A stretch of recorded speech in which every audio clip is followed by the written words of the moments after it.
Assalomu alaykum hurmatli o'quvchilar. Muammoli masalalarni o'rganishda davom qilamiz. Birinchi masalamiz Shahrizoda shaffof qog'ozni quyidagi shtrix chiziq bo'ylab bukladi. Natijada qanday son tasviri hosil bo'ladi? Demak, shu joydan bukladik. Pastga, demak, bu shakl bu joyga bu 0 bo'ladi ekan. Keyin shu chiziq masalan qayerga tushadi? Bu yerga tushadi menimcha. Bu chiziq bo'lsa, bu yerga tushadi. Natijada bizda 406 degan son hosil bo'ladi ekan. Birinchi savolning javobi D. Navbatdagi ikkinchi savolimiz oson savoldan. Demak, bu yerda qo'shish, ayirish emas, ko'paytirish bo'lish qo'yishimiz kerak va natija 6 hosil bo'lishi kerak. Bu yerga ko'paytirish qo'yamiz, 36 bo'ladi. Qavsisi birinchi bajarilgani uchun, keyin 216 ni 36 ga bo'lamiz. Natijada javob 6 hosil bo'ladi. Demak, bu yerda bo'lish, keyin ko'paytirish bu javob. Navbatdagi 3-savolimiz Abdulaziz quyidagi rasmdagi sonlardan foydalanib hosil qilish mumkin bo'lgan eng katta 5 xonali tok son. Demak, bizga o'zi eng katta son desa, shu sonni yozardik. Eng katta raqamlarni avval yozib, keyin kichiklarni yozardik. Lekin bizga eng katta tok son deyapti. Shuning uchun oxiriga 1 qo'yamiz. Shu demak, bizni shu raqamlardan hosil qilishimiz mumkin bo'lgan eng katta tok son. Endi eng kichik 5 xonali juft son. Eng kichik 5 xonali juft son bo'ladigan bo'lsa, bu demak 1 dan boshlaymiz, keyin 0 yozamiz. Keyin oxiriga bitta juft sonni qo'yib qo'yamiz, 2 ni qo'yib qo'yamiz. Endi iloji boricha kichikdan boshlab qo'yamiz. 7 9. Shu sonlarning farqi, shuni demak ayirmasini so'rayapti bizdan.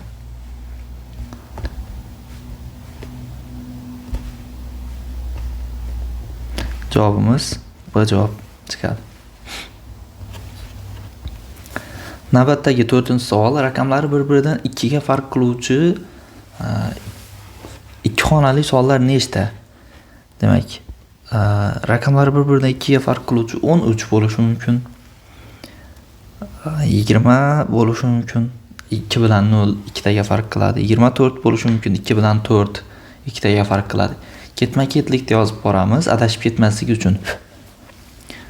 31, 35, 42 va 46. Xo'p, 53 va 57. 64 va 68. 75 va 79. Keyin 86. Keyin 97 bo'ldi menimcha. Demak, bularni sonni sanaganimizda 15 ta chiqadi. Demak, raqamlari bir-biridan 2 ga farq qiluvchi 2 xonali sonlar 15 ta ekan. Sarvar faqatgina 3, 4, 5 raqamlari yordamida barcha 3 xonali sonlarni yozdi. Raqamlar takrorlash mumkin. Endi bu sonlarning nechtasi yuzlar xonasiga yaxlanganda 400 bo'ladi. Yaxlitlaganimizda 400 bo'ladigan, demak, shu raqamlardan tuzilgan sonlar 3 xonali. Eng kichigidan boshlaymiz. 330 nechidir desak, buni yaxlitlaganimizda 300 hosil bo'ladi. 350 dan demak yuqori, 450 dan past sonlarni yozishimiz kerak hozir bu yerda endi. 353, 354, 355. Raqamlar takrorlash mumkin deyapti. Xo'p. Endi bo'ldi 300 lar menimcha. 400 ga o'tamiz. 433, 434, 435, 443, 444, 445. Yani 450 ni yozadigan bo'lsak, 450 yaxlitlaganimizda 500 bo'lib ketadi. Ya'ni 453 masalan. 453 ni yaxlitlaganimiz bu 100 xonasiga yaxlitlasak bu 500 bo'ladi. Bu kirmaydi shuning uchun. Demek 1, 2, 3, 4, 5, 6, 7, 8, 9 ekan bu javob. Faqatgina 1 va 3 raqamlari yordamida tuzilgan barcha 3 xonali sonlar yig'indisini toping. 111 dan boshlaymiz.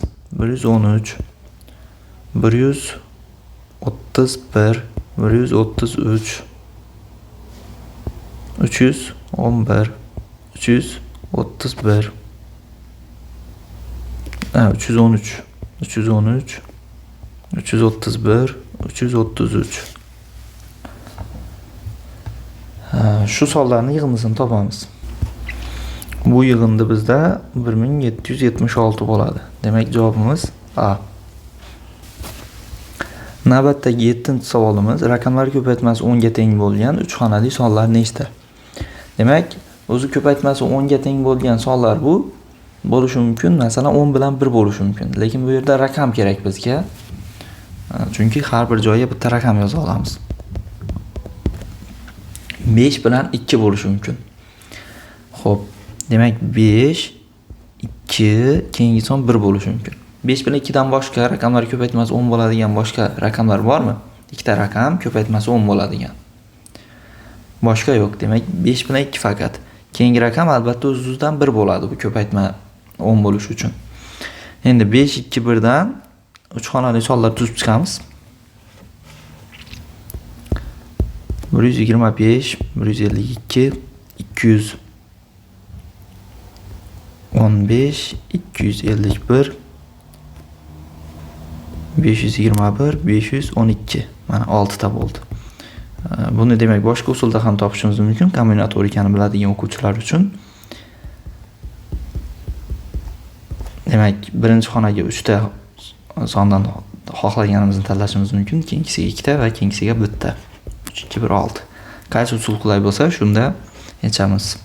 Ikkalasida ham bir xil natija chiqadi. Navbatdagi 8-savol. Matematika sayyorasida bir kunda necha soatdan iborat bo'lsa, ya'ni bir kun masalan x soat. 1 soat ham shuncha minut. 1 soat x minut. 1 minut ham shuncha sekund. 1 minut x sekund. Endi quyidagi qaysi biri matematika sayyorasida bir kundagi sekundlar miqdori bo'lishi mumkin degan savol bo'lyapti bizda. Demak, bir kundagi sekundni topish uchun bir kunni boshda soatga o'tkazib olamiz, x soat bo'ladi.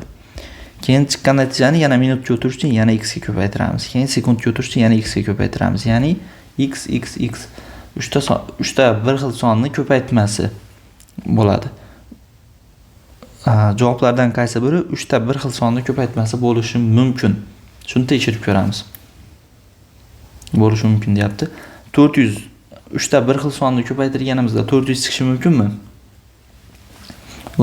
Bunday sonlar mavjud emas. 400 to'g'ri kelmaydi. 256, 512, 1024 shulardan faqat 512 to'g'ri keladi.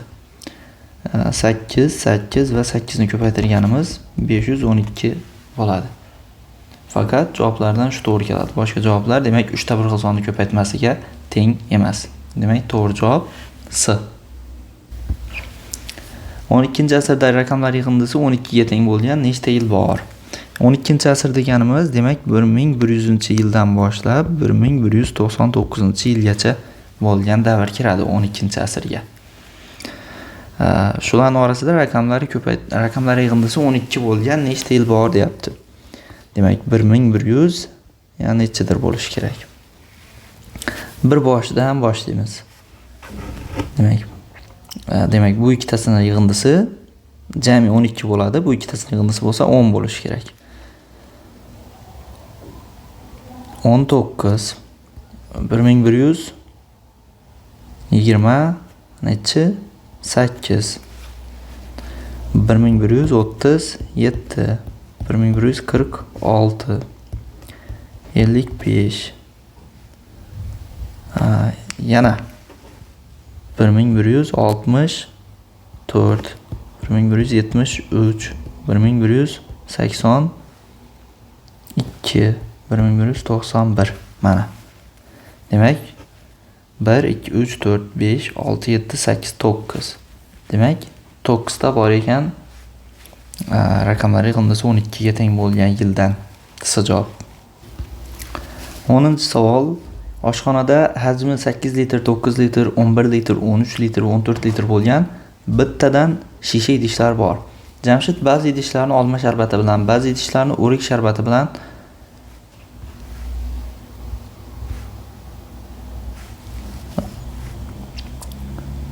o'rik sharbati bitta idishni bo'sh qoldirdi. Demak, hammasi ba'zilarini demak olma, ba'zilarini o'rik bilan bittasini bo'sh qoldirdik. Endi agar idishlardagi o'rik sharbati miqdori olma sharbati miqdoridan 2 marta ko'p bo'lsa, bo'sh idishning hajmini toping degan savol bo'lyapti. Bizda jami necha litr bu? Umumiy idishlar sig'imi. Shuni hisoblab olamiz.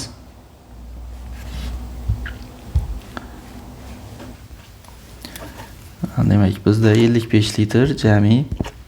Endi shu bu yerda olma x desak, masalan, o'rikni 2x deymiz. Yig'indi bu 3x bo'lyapti. Ya'ni yig'indimiz 3 ga karrali son bo'lishi lozim. Jami 55 bo'lishi kerak. Qaysidir birisi yo'q bo'lishi kerak. Masalan, mana 8 ni yo'qotganimizda 8 ni joyidan yo'qotsak, 55 dan 8 ni ayirganimiz 47. 47 3 ga bo'linadimi? Yo'q, bo'linmaydi. Demak, yo'qoladigan son bu 8 emas. Agar 9 ni yo'qotsak, 55 dan 9 ni ayirganimizda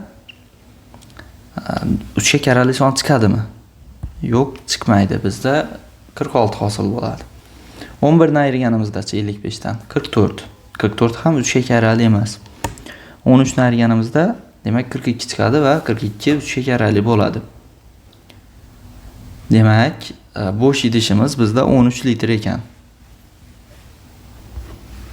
Navbatdagi 11-masalaga diqqatimizni qaratamiz. Quyidagi rasmda 10 dan oshmaydigan natural sonlarning har biri bittadan katakka yozilgan. Ikkita chetdan ikkita son olindi va ularning yig'indisi hisoblandi. Olingan sonlar o'chirib tashlandi va shu ish davom ettirildi.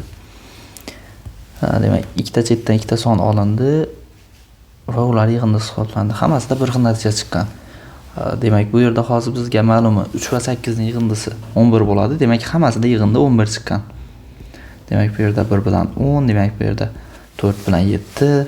Endi bizdan A plus B ning yig'indisini so'rayapti. Hammasining yig'indisi 11 bo'lsa, A plus B ning yig'indisi ham 11 bo'ladi-da. Ajoyib. Quyida kartochkalar yonma-yon qo'yib hosil qilish mumkin bo'lgan eng katta, eng kichik natural sonlar farqini toping. Demak, eng kattasi bundan boshlaymiz. 5505. Keyin buni qo'yamiz. Keyin oxirida buni 0 bilan boshlanadigan. Endi eng kichigini hosil qilish uchun hozir 0 dan boshlasak bo'lardi, lekin 0 bilan boshlanadigan son bo'lmaydi. Masala shartida ham aytib o'tgan. Yoki bu yoki bu.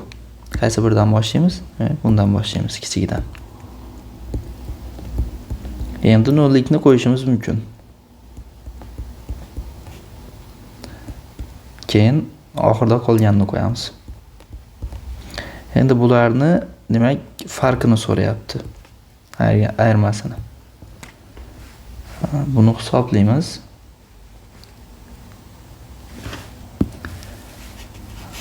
Ayirganimizda natijamiz demak, bu yerda 45.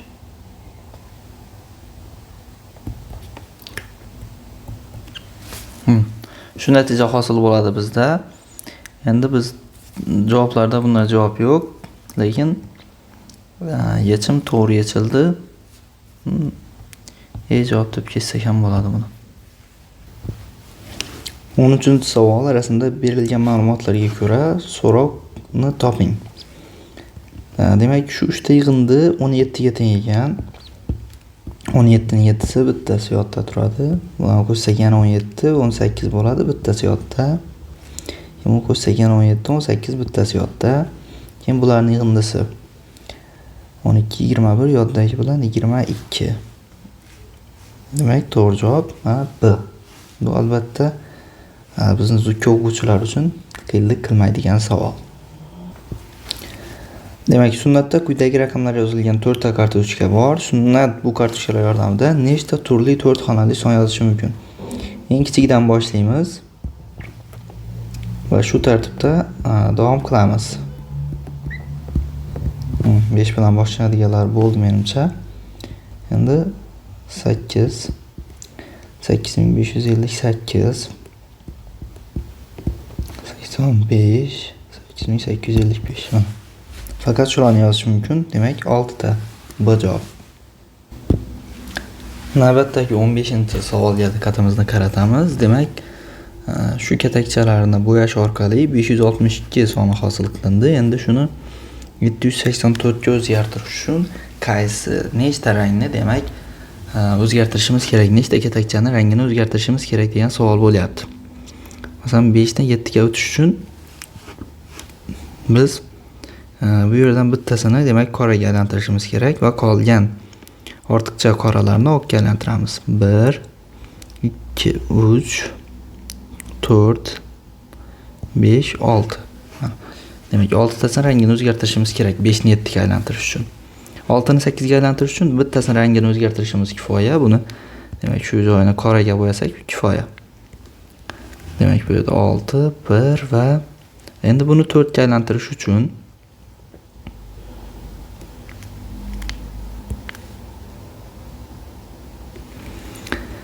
e'tibor qilamiz.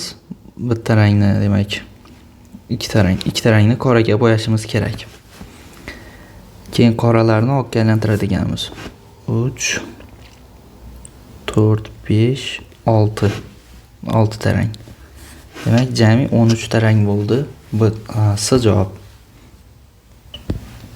Navbatdagi masalamiz. Demak, bu yerda sonlar ko'paytmasi berilgan. Shu sonlarning yig'indisini so'rayapti bizga. Masalan, 35 bo'ladigan bo'lsa, 7 va 5 ni ko'paytmasi. 5 ni 7 ni bu yerga yozadigan bo'lsam, lekin 20 bo'lmaydi. 7 ni qaysidir songa ko'paytirsam. Demak, 7 ni bu yerga, 5 ni bu yerga yozaman. Endi 21 chiqishi uchun bu yerga albatta 3 yozaman. Bu yerga 4 yozaman. 20 bo'lishi uchun, endi 24 bo'lishi uchun bu yerga 6 yozaman. Endi shu sonlarning yig'indisini so'rayapti bizdan. Bu 15 25 javobda. Faqatgina 1 va 3 raqamlar yordamida suzilgan barcha 3 xonali sonlar nechta degan savol bo'lyapti. 111 dan boshlaymiz. 113 131 133 311 313 333 va 331 va 333. Menimcha bo'ldi 8 ta. Sarvar faqatgina 3, 4, 5 raqamlari yordamida barcha 3 xonali sonlarni yozdi. Bu sonlar nechta degan savol bo'lyapti.